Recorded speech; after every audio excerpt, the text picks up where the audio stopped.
Hey guys, welcome home to Safe Haven. It's Britonny. So in today's video, we're going to be talking all about moving out. All right, leaving the nest and stepping out into the world to do things on your own, whether you're moving out of town or moving just out of your parents' house. I'm going to break down for you all my regrets and all my suggestions, all the questions you need to ask yourself before you move out. So if you're interested in that video, keep on watching.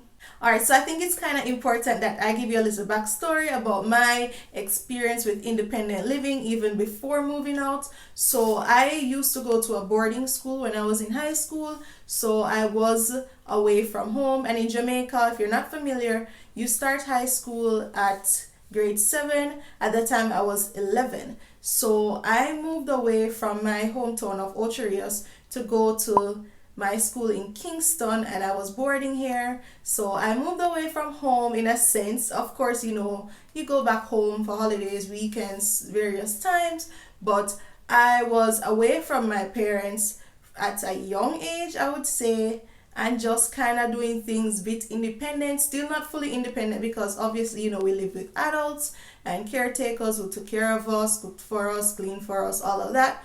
But still, that was like my first step into independent living.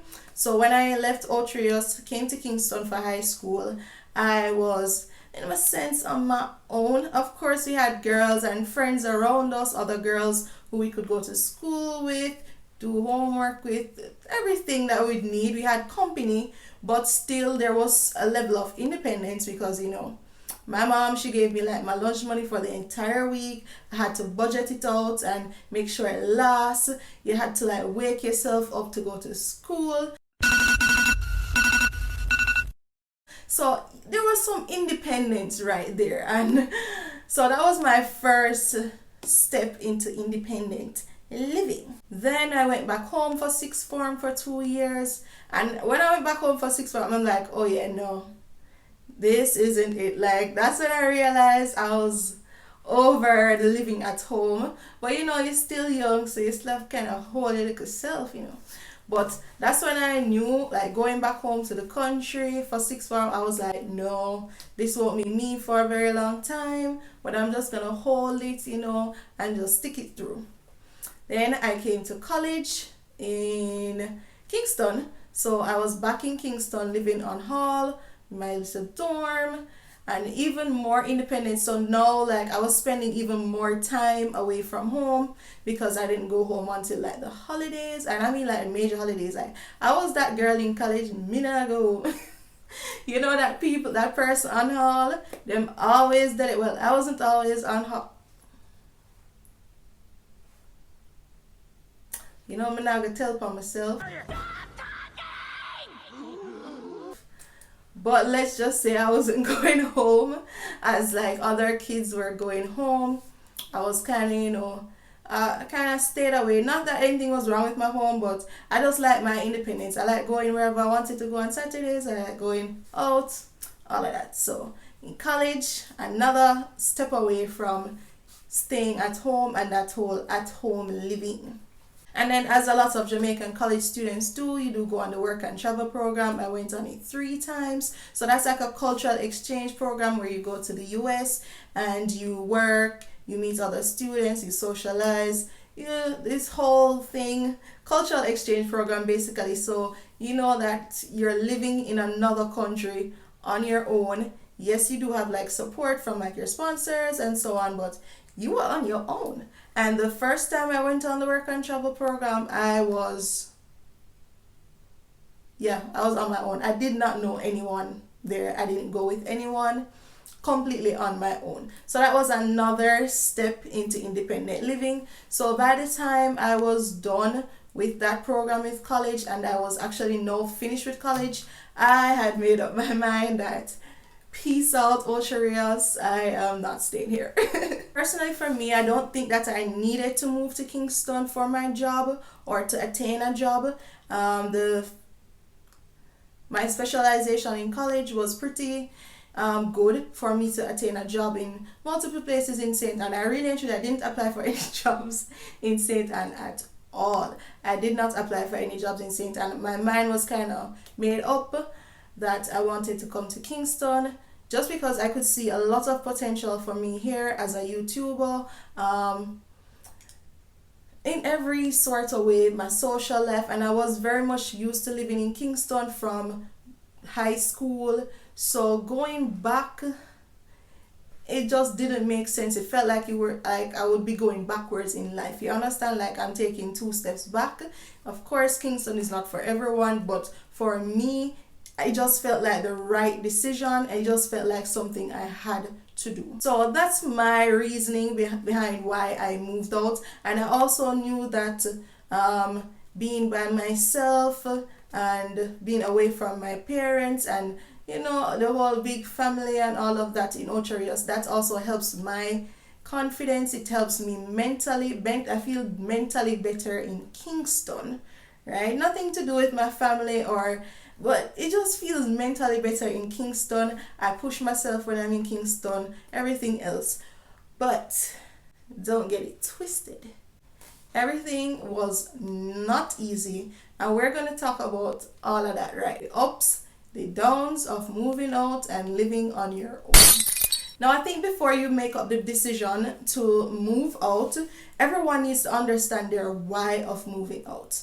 Right? Why do you think it's necessary for you at this time and at this age, especially at a young age? Let's say you are in your late teens, because persons do move out when they're late teenagers, or you're in your early 20s.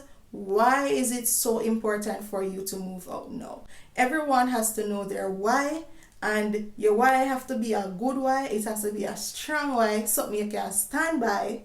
Oh, hey, catch lyrics. No. Fuck me up, still the lyricist, vocabulary physicist. No, some persons move to different cities for better job opportunities. Some persons, they just need more independence. They want to get away from their parents. They want to have their own rules at home. They want to come home whatever time they would like. Some persons move just for various reasons. Some persons just generally also want to get out of their comfort zone, right? So you do have persons who move just to get out of their comfort zone, whether move to another city or they just move out of their parents' house just to try something new, to say that they did it, and nothing is wrong with that either.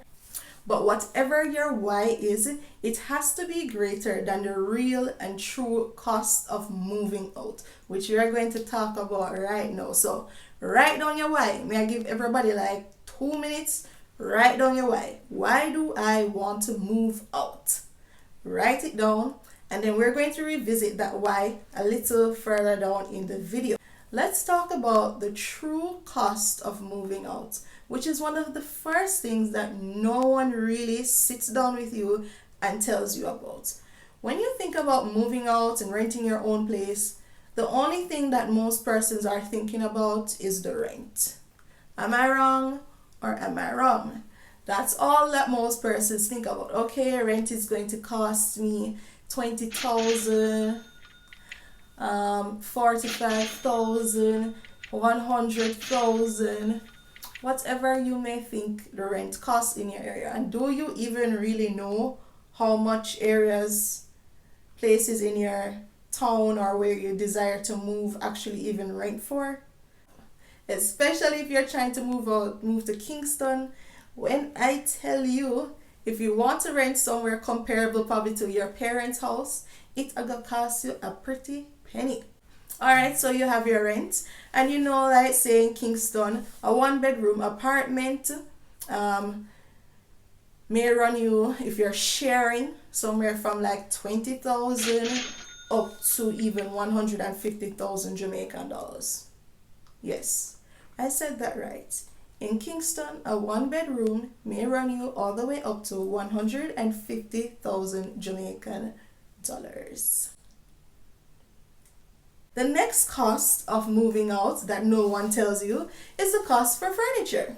Now, if you're watching from overseas, in Jamaica, when you rent somewhere unfurnished, you do have apartments that are being rented furnished. The first place I lived in Kingston was rented to me furnished, and that was a good decision. But you also have places that are being rented unfurnished. Most places are being rented unfurnished. Now in Jamaica, when you rent somewhere unfurnished, you do not get any appliances as compared to like the US, where you would get your refrigerator and your stove. In Jamaica, when you rent somewhere unfurnished, baby, nothing gonna be in there. Nothing. Empty, dry, crackers. Alright? Nothing. You get nothing. You get the space, and that's it. So you need to take into consideration the cost for furnishing your bed, your stove, appliances, microwave, kettle, TV, sofa, dining table, a standing fan, all them something. You may get a ceiling fan, I'm not lie. But maybe you even need your own standing fan, decor, coffee table, a refrigerator, stove. And then you have the small things that really add up too. Things that you didn't even think about. Oh wait, you ready to move out? You own a towel? You own a sheet? You own a fork? You don't have no money. Hungry your best friend. Mackerel rice is your cousin. Yeah, then you realize you have to go to a bashko, spend one nice $20,000. And your sheet not in that either. You have to go link a store or sell sheet. Guys, ooh. A stove can cost you like what? Let's say a bare minimum $50,000 including tax. You have $50,000 yet? Alright, you need a fridge too. That can cost you like $80,000. You need a bed. Let's say bed start at $50,000. You need the mattress that goes on the bed. Mattress probably can start at $35,000. You need a sofa, and sofa right now, sofa dear bad. Wow, don't even want to talk. All $150,000 for a sofa right now, a sectional. You want a dining table? Can start off with one about $35,000. You want, what else you get? You see, you need kettle, $8,000. You need an iron, $8,000. You need a microwave, $12,000-$15,000. You need a blender, guys. No, honestly, when I tell you that stuff adds up, by the time you look, you got like $700,000 just in furnishing and appliances. No, seriously, you have to think beyond the rent. And then with even the rent, do you have a deposit? A lot of places require you to have the first month's rent, the last month's rent, a deposit, girl, a lot of things. Or first month's rent and deposit, or 2 months rent, which same thing as first month rent and deposit, just various things. Like, it is a lot going into rent. Alright guys, so the true cost of renting or moving out, people really don't even tell you, but me, I gotta tell you, it adds up. Now let's talk about the bills that you may need to pay when you are renting. And I'm not trying to deter anyone from renting or moving out. I just want to give it to you straight. Because guess what? Someone has to tell you. Someone gotta let you know. So I'm gonna let you guys know. The bills. When you're at home and you use mommy and daddy electricity and you charge your phone right through and you run the fan whole day, can't do that when you live on your own. Because guess what? The bills are now in your name. The electric bill, the water bill, the internet bill. Let's see now, JPS, as you may have known, Jamaica, the ORUS. No, we met about the OUR. I promise me that dance. Promise me that dance. Me not lie. The OUR has granted JPS, the Jamaica Public Service, the electric company, a rate increase. So, are you okay with paying increasing amounts of money for electricity? Remember, when you're at your parents' house, you know, you can run the fan, you can do this, you can do that, but are you prepared to get a JPS bill for $10,000? And I am so serious. Persons out here are getting JPS bill for like $10,000, living on your own, single, one person, one bedroom. Luckily my JPS bill is not that high yet. Don't tell them. Let me not jinx it, but I'm telling you the honest truth. Like, are you ready to pay that water bill? Are you ready to pay Digicel? You know, like there's 7,300 every month. These are things you have to think about when you're at home. You know, it's one, your parents got that covered. So think about it. Oh, I did a poll on my Instagram stories, and as we're talking about, you know, electric bill and so on, some persons might argue that, you know, I'm okay with paying my own electric bill because when I'm groceries, I will soon come to that.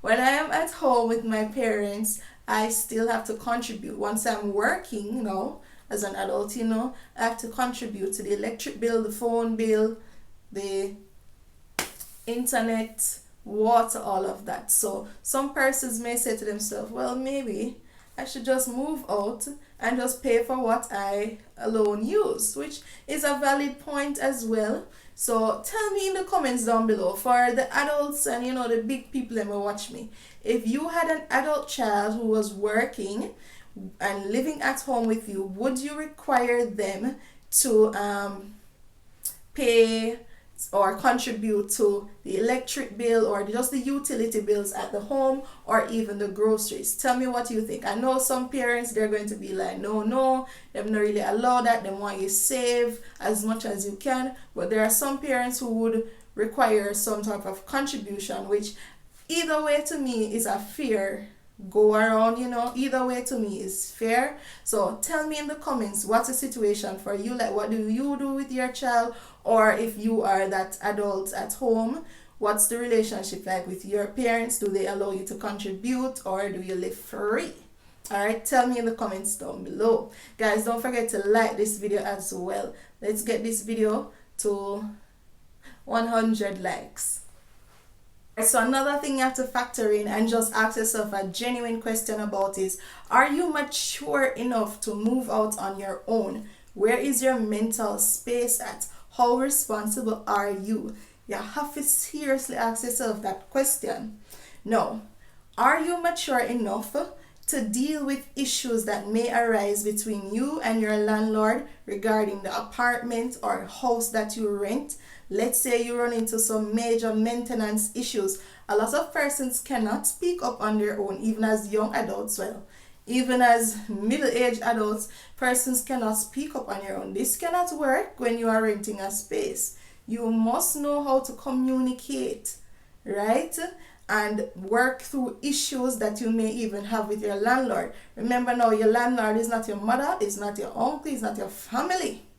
Your landlord is someone who probably has completely different views from you, someone who expresses themselves in a different way from you, someone who can be even rude at times. Not saying I had any rude landlord, but I'm just saying they are out there. So are you even mature enough to deal with situations with these persons respectfully, amicably? There are a lot of things that can go wrong when you're renting a place. A lot of maintenance issues, a lot of, guys, just some bad luck something. Alright, I used to rent somewhere and guess what happened? Like, you won't believe what happened. I was just at home, got up in the middle of the night, went to the kitchen to get some water, stepped in the kitchen, water everywhere. We were sleeping, hear Prince screaming. When Prince screaming, say water. When you jump up and look, there is water. Many water, like Elsha. The apartment above me, they left, I think, their tub on. So all of the water, I guess it just got to a point where it just completely saturated the floors there. Then it seeped down into my apartment, running onto the walls, going from down the walls to the floor. And my entire kitchen was flooded. Flooded. The water, like, I'll try to insert some pictures. The walls had these huge water bubbles, guys. It was a mess. And that's what I'm saying. Like, are you even mature enough to, like, you know how to contact the landlord to deal with situations like that? Like, some people know them just call up landlord, or they may just go upstairs and fly up on the neighbor that was up there. And you have to have a level of maturity once you move out and you're living on your own. So ask yourself that tough questions, am I mature enough? Do I know to communicate? Do I know to solve problems? And on the matter of solving problems, again, as I said before, things happen when you're living on your own. When I was still even at that same apartment, I locked myself out of my apartment twice. Guys, first time I locked myself out, I had to use this broom to push through my window, to reach for my key. Guys, I said I have to do some whole heap of gymnastics to get my key that was stuck on the inside and me end up on the outside. Things happen, and then as I said it twice, I end up same week too, I ended up locking myself out again. I had to sleep at a friend's house, call my landlord in the morning. Luckily he rescued me because I locked my phone even inside. Like,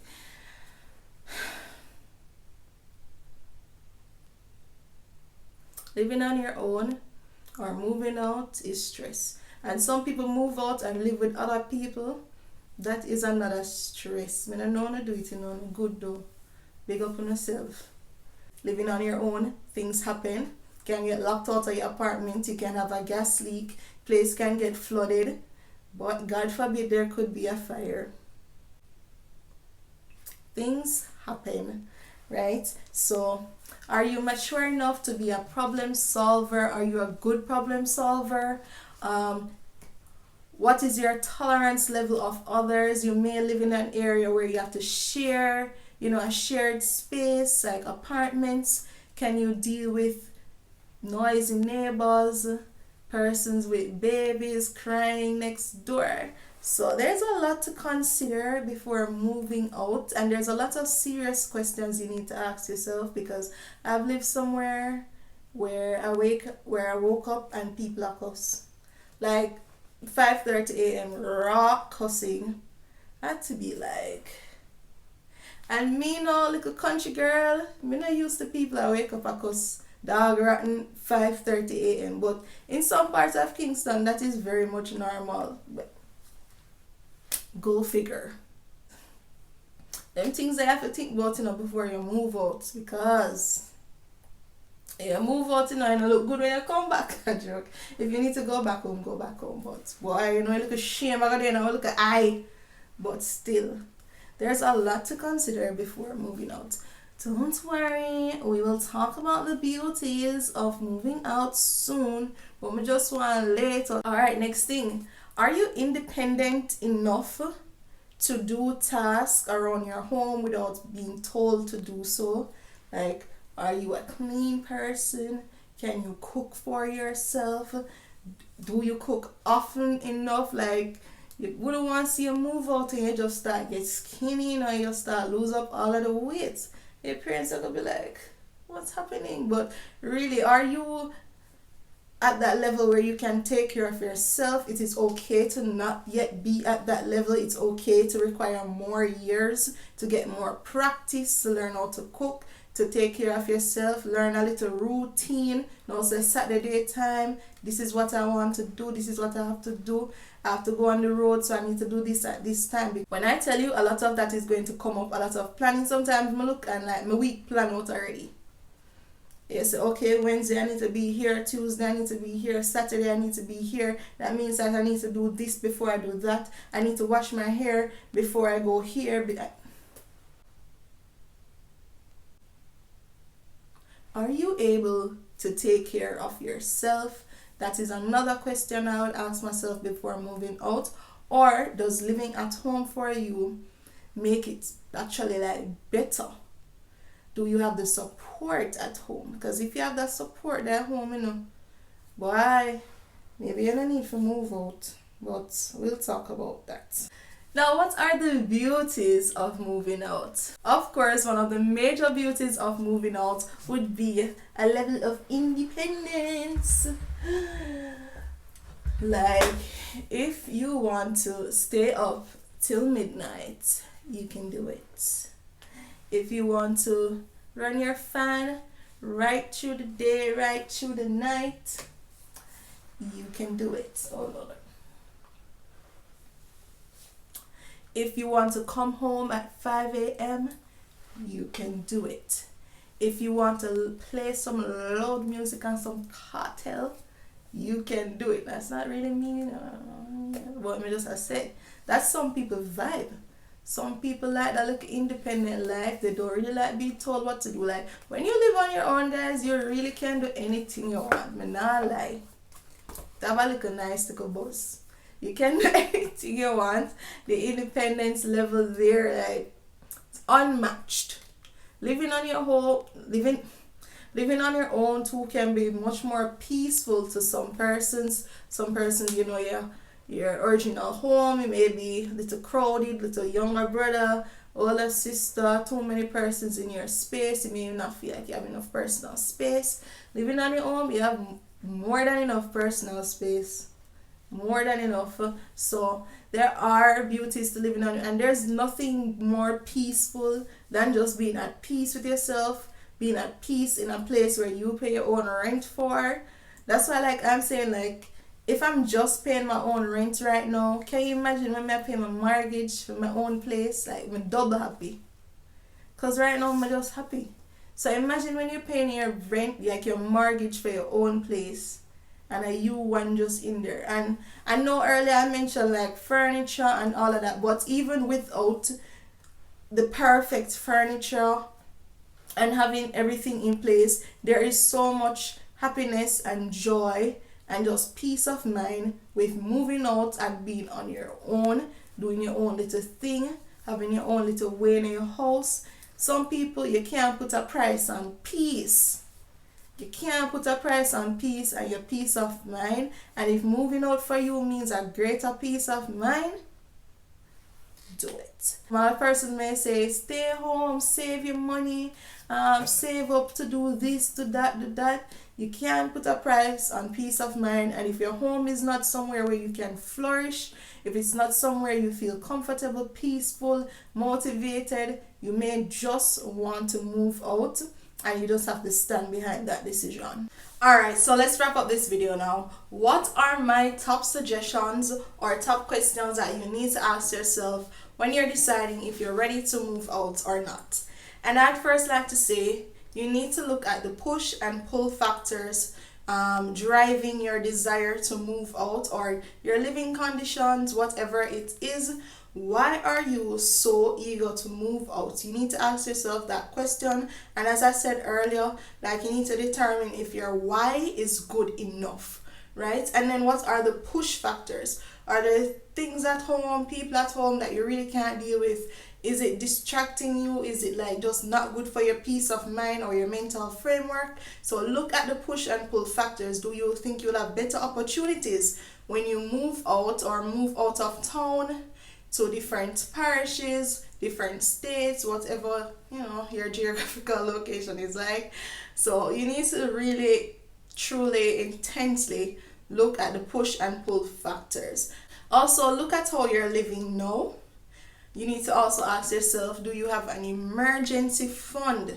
If you were to move out, do you have an emergency fund that you can fall back on? Let's say you move out, you start renting somewhere, you're living somewhere. If you lose your job, do you have the people rent for the next 3 months or so? Or 6 months? Because really, actually, 6 months is a good, little emergency fund, a good little cushion. Some persons only have about 3 months cushion. So, and how much cushion do you have if your source of income takes a hit, if you fall on your face, if there comes a big expense that you have to take care of?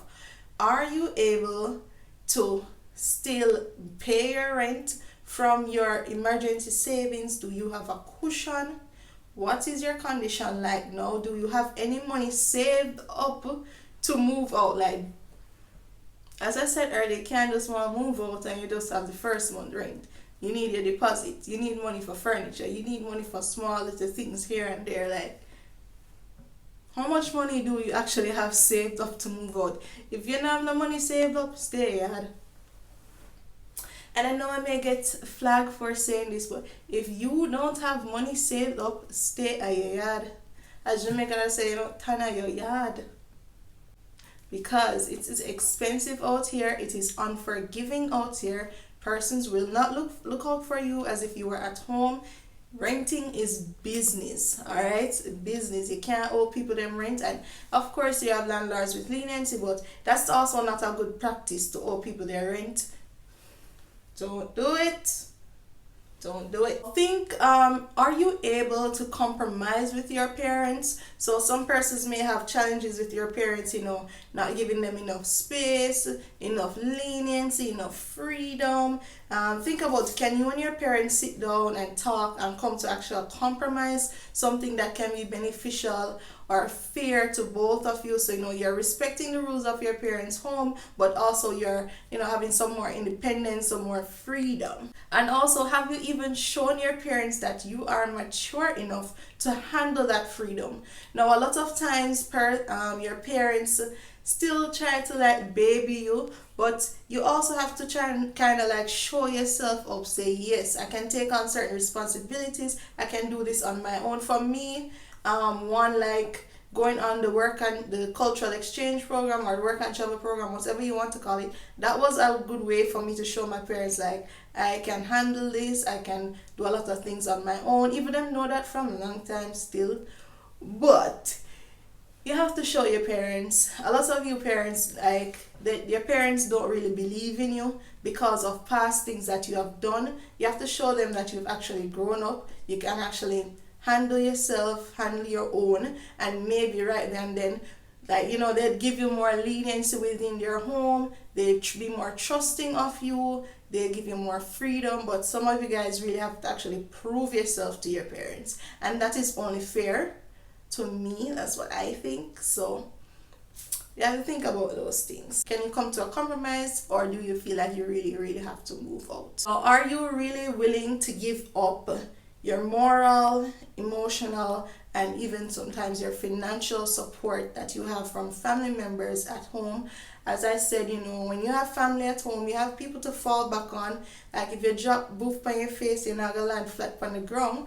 But when you move out, if you drop boof on your face, you land flat on the ground.